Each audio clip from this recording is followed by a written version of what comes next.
নমস্কাৰ সকলোকে স্বাগতম জনাইছোঁ মই অৰুণ ব্ৰহ্ম ইউটিউব চেনেললৈ আপোনালোকে যোৱা 25 চংকং আঞ্চলিক ফুটবল এছ'চিয়েশ্যনে চংকঙৰ 25 তাৰিখৰ পৰা 1 তাৰিখলৈকে বন্ধ ৰখা হৈছিলে কাৰণে আজি তাৰ বিষয়ে কিছু কথা জানিম যেটো উপদেষ্টা তেখেতে সম্পূৰ্ণ কথা জনাব কোনটো তাৰিখৰ পৰা আজি তাৰিখৰ পৰা কাৰ টিম কোনটো তাৰিখে আছে সকলো যেটো খেলৰ বিষয়বোৰ জনাই দিবৰ কাৰণে অনুৰোধ জনোৱা হ'ল। ধন্যবাদ আপোনাৰ যেটো চেনেল লয় আমি যেহেতু 25 তাৰিখৰ পৰা এই চংকং আঞ্চলিক কমিটিৰ ফুটবল এছ'চিয়েশ্যন কমিটিৰ অন্তৰ্গত আমি চংকঙৰ পাগৰ ফুটবল খেল পথাৰত খেলখন অনুষ্ঠিত কৰিছিলোঁ যদিও আমি বিশেষ এটা পৰীক্ষাৰ কাৰণে এই খেলখন আমি কেইদিনৰ কাৰণে স্থগিত ৰাখিব লগা হৈছিল যদি আজিৰ পৰা আমি এই খেলখন আনুষ্ঠানিকভাৱে আৰম্ভ কৰিছোঁগৈ। আজিৰ খেলখন আছে চংকং ডাম্বুক আৰু লামজান পৰ্যায়ক্ৰমে এনেকৈ আমি তাৰিখ বাই তাৰিখ 15 তাৰিখলৈ আমাৰ 14টা টীম এই চংকং গাঁও পঞ্চায়তৰ অন্তৰ্গত যিখন খেল আছে আমাৰ 10টা ৱাৰ্ডত 14টা টীম মধ্যতে জইন হৈছে এই 14টা টীমটো পৰ্যায়ক্ৰমে আমি খেলোৱা হ'ব ডেইলি আমি এই খেলখন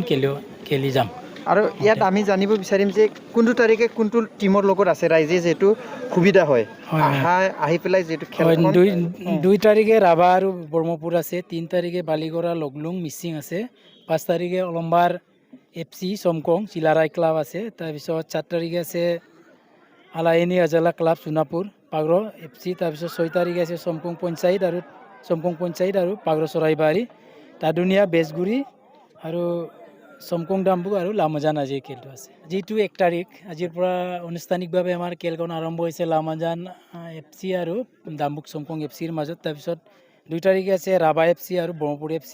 3 তাৰিখে আছে বালিগড়া আৰু লগলুং মিচিং 4 তাৰিখে আছে তাদুনিয়া FC আৰু বেজগুৰি FC 5 তাৰিখে আছে চিলাৰাই FC আৰু অলম্বাৰ FC চমকং বড় 6 তাৰিখে আছে পাগৰ চৰাইবাৰী চমকং গাঁও পঞ্চায়ত তাৰপিছত 7 তাৰিখে আছে আলাৰি আজালা ক্লাব তাৰপিছত যিজনে 4 তাৰিখে উইনাৰ হ'ব এইজনক তাৰ লগত দিয়া হ'ব। এটা ৰেগুলাৰ হৈ যাব ৰেগুলাৰ আজিৰ পৰা ৰেগুলাৰ হ'ব। আঞ্চলিক কমিটিয়ে যেটো চিন্তা চৰ্চা কৰিছোঁ সাম্প্ৰতিক সময়ত যেনেকৈ